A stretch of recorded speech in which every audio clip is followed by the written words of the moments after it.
یک روز در مکانی ارواح وحشتناک به شما حمله می کنند. جایی که هیچ کس برای کمک به شما وجود ندارد. آن مکان کجاست؟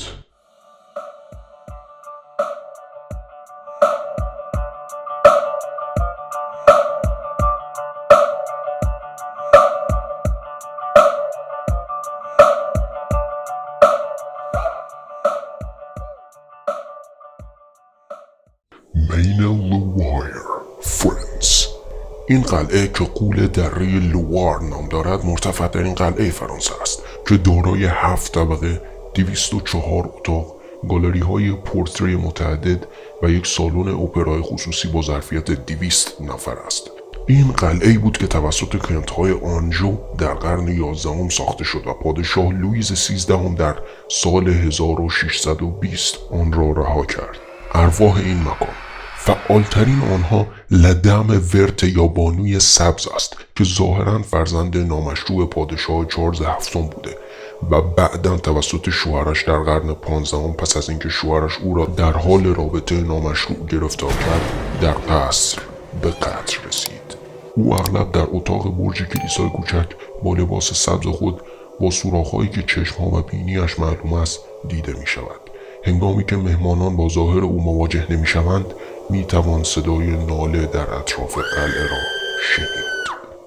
مونت کریستو هومستید، نیو ساوث والز، استرالیا. عمارت اواخر دوره ویکتوریایی با مشبک‌های چوبانی پیچیده که توسط مالک ثروتمند خود یعنی کریستوفر ویلیام کرولی در سال 1876 ساخته شد. این خانه تسخیر شده ترین خانه استرالیا است. ارواح این مکان، انتخاب خود را کنید. کودک خردسالی که از پله‌ها پایین انداخته شد، خدمتکاری که از بالکن افتاد یا پسر استبلی که در آتش سوخت. اما فعالترین آنها روح پسر سرایدار است که در کنار جسد مادرش حلقه زده و به مدت 40 سال به زنجیر بسته شده بود. بانگار فورت، راجستان، ایندیا. ویرانه‌های یک شهر قلعه‌ای که در قرن 17 ساخته شده است. قلعه بانگار شامل دیوارهای قلعه، بازارها، حالیها، کاخهای سلطنتی و معابد متعدد است که در 3 طبقه بزرگ می توانید مشاهده کنید. اما فریب زیبایی این ویرانها را نخورید، زیرا آنها به عنوان تسخیر شده ترین قلعه در هند رتبه بندی می شوند. ارواح این مکان، جادوگری به نام سینگیلا و شاهزاده خانمی به نام راتنواتی که پیشرفت‌های او را رد کردند. افسانه ها حاکی از آن است که روغن مسحور کننده‌ای که او امیدوار بود باعث شود که عاشق شود، وقتی آن را دور انداخت به یک تخت سنگ تبدیل شد و او را خرد کرد، اما نه قبل از آنکه او قصر را نفرین کند و ساکنان را به مرگ محکوم کند بدون هیچ امیدی به تولد دوباره.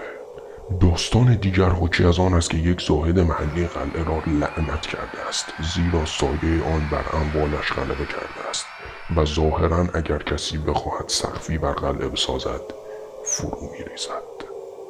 مورتلز پلانتیشن، USA.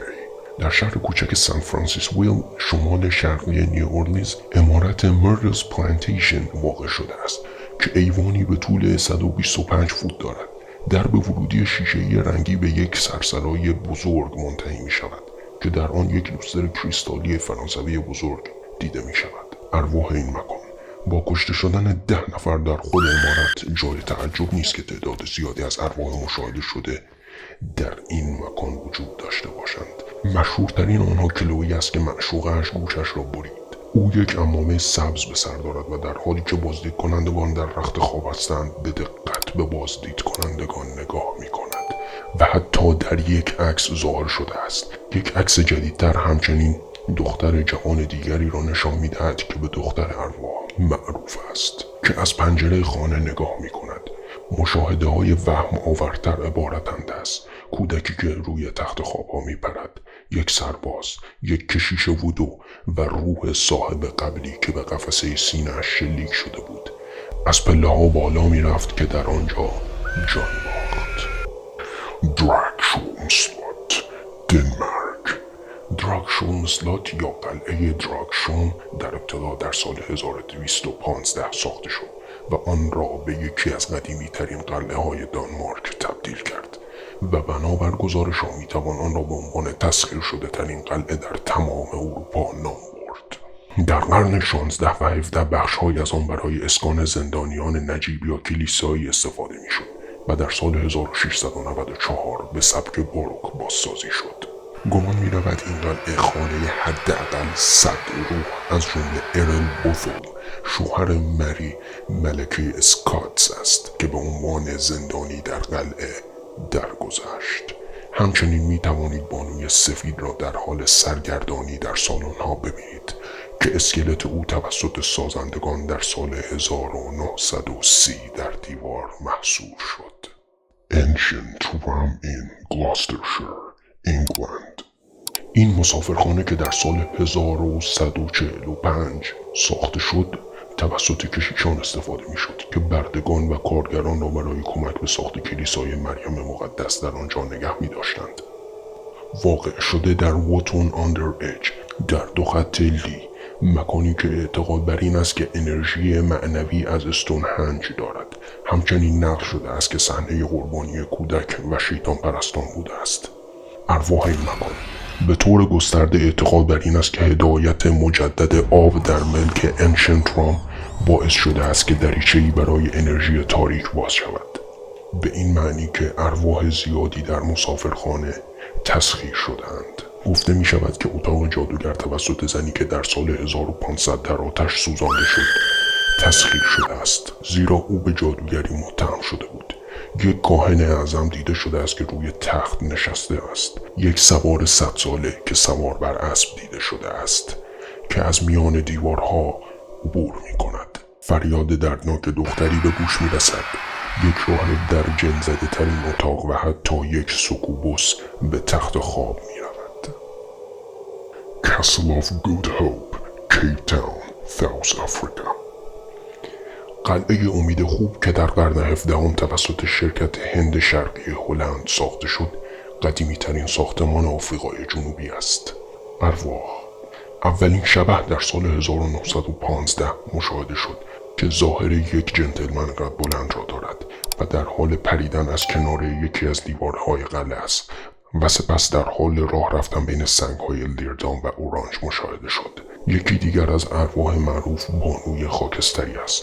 اغلب دیده می شود که در حالی که صورت خود را گرفته و گریه می کند در حال دویدن در قلعه است، اما از زمانی که جسد زنی در حین حفاری پیدا شد دیگر دیده نشد. رویدادهای غیر قابل توضیح دیگر عبارتند از زنگ در برج ناقوس که به خواست خود به صدا در می آید و یک شبح سگ سیاه که به بازدید کنندگان حمله می کند و سپس به سادگی در هوا ناپدید می شود. Hellfire Club, Montpelier Hill, ایرلند. Hellfire Club یک اقامتگاه شکار بوده که در سال 1925 برای ویلیام کانولی رئیس پارلمان ایرلند ساخته شد. سنگ‌های ساختمان ها از مقبره های باستانی هستند که گفته می شود شیطان را خشمگین کرده است که در ابتدا این مکان را با ماوراء الطبیعه مرتبط کرده است. بنابر گزارش ها این لوژ به محل تجمع گروه کوچکی از نخبگان دوبلین تبدیل شد که برای فسق و شیطان پرستی گرد هم می آمدند. ویرانه‌های آن بر فراز قله تپه مونتپلیه در دامنه کوههای دوبلین قرار دارد. ارواح این مکان.